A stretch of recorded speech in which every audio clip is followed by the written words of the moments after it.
Peggy 16.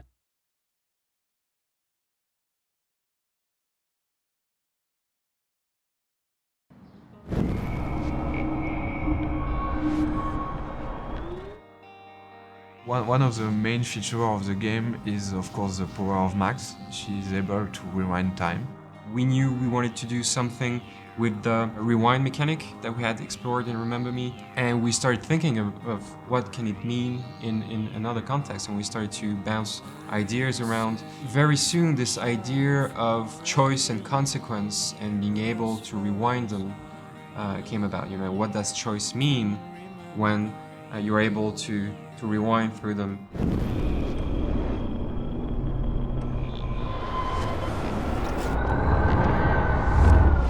We really wanted to have the player feel powerful also with this power, and to really feel that he can change the things and come back in time. The game could exist without the rewind. It could be an classic adventure game, really interesting, I think, but this new layer allows the player to have a different experience, be able to see the direct consequence of a different choice. You could be happy with the outcome of the first episode, how it ends, and regret maybe later your choices and wish you had do something different. The player will want to have several walkthroughs to make sure they see all the outcomes. When you're dealing with some time travel, you need to define clear rules in order to be sure that it's working within the frame of your story of your game. And also we needed to create those rules to have some really fun uses with puzzles and mechanism for the player. Chloe, you're stalling. I'm changing! Give me a minute! Just don't let me in, now. Please. 1 second! I'm changing! Give me a minute! Please. 1 second! My bra is stuck. I'm not screwing around, soldier. Chloe, open this door. So the idea is when Max is rewinding, she's keeping every knowledge she has. A bit like in the movie Groundhog Day, when I just spoke to you, I rewind, I remember everything you told me, and I can use it again when talking to you. Max is also keeping everything in her inventory. Like if she puts an item in her bag, she's keeping it with it. So I can grab something, go back with it, just rewind, and I still have the item even if I rewind it back in time. Those kind of rules, we use it a lot for puzzles and also to tell something about also the characters. Even in a dialogue puzzles, you will have some information, but those information will be related to the character. And we've made a lot of tests about the rewind and should Max keep those information, should Max keep those items, should Max be rewinded herself when she rewind. We have made a lot of tests about this and we finalize those rules. It allows us to have very interesting puzzles and very also funny situations in the game with those rules. Max is not moving when she rewinds. This is also for the player something much more powerful to be in a scene, to rewind the scene and to see all rewinded instead of being rewinded. Of course, we keep this rule since the beginning, nearly the beginning. The guys in the beginning were saying perhaps it could be better not to have it in the game, but we insist and we find the proper solution. And also for the artistic style, it's great. It's so crazy to see it, and Max also from the beginning, and what she is now is amazing. The work they have done is. I'm just happy. Yeah, it was my little input, and they have done something great. So it's magic. It's all about finding solutions to problems. Because, when you design a mechanic, it never works in the first time. So even though it might sound cool, like the rewind gameplay, it's only when you put it in the game and you test it, and then you find that it's flawed, that you can iterate again on it. And that's really cool to improve stuff that we designed before. The rewind power is giving nightmares to developers and to level designers, but at the end it's a very powerful tool for Max and also of course for the player.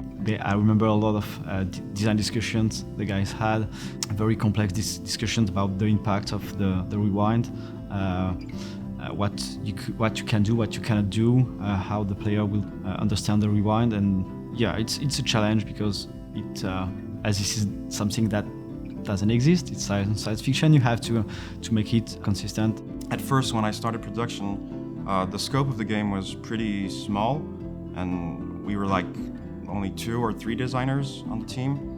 And by the time, when time passed on, we were like 10 designers, and we cranked really the quality of the game. For the player, using this power is really something unique because you can rewind all a scene, so all the animation of a scene, all the particles, all the effects of a scene, all the sounds of the scene.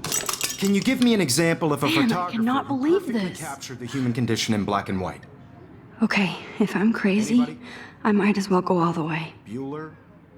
Can I actually reverse time? Since Max is a photographer and the visual of the game are linked to this photographic feeling and also nostalgic feeling, for the rewind effect we developed some new post processes and new visual effect, looking like the film is burning when you reach the limit of your power, when Max is getting some headaches because she cannot rewind further in time, or when she's rewinding we have this double exposure feeling, like two different times are overlapping or framing at the same moment. So we are using all those visual effects to give a nice feeling with the rewind, to really show the player that is going back in time and to be something quite rewarding and really cool to look at when you're rewinding. The camera burn effect is present, and there is an overlay of light leaks, like in a broken camera, and it presents a twirl effect.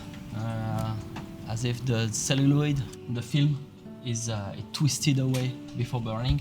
We add on top of that a layer of burning, and this is achieved by using screen space particles that overlaps. During this effect, Max is rendered as a blurred ghost, and the blurred effect is composited on top of the scene, but slightly offset, like it was a composition of photography. What we want to achieve is to see a reminiscence of Max. It's not the actual Max, but to overprint a ghost of what she has done previously.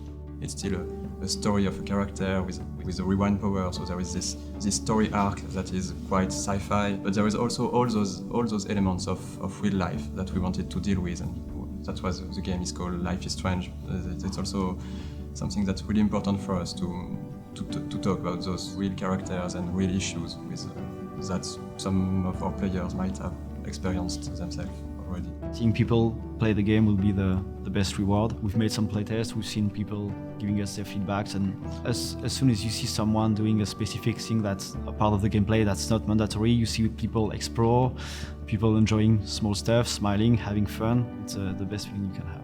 Life is not always so easy. Life is strange, and so you have to grow.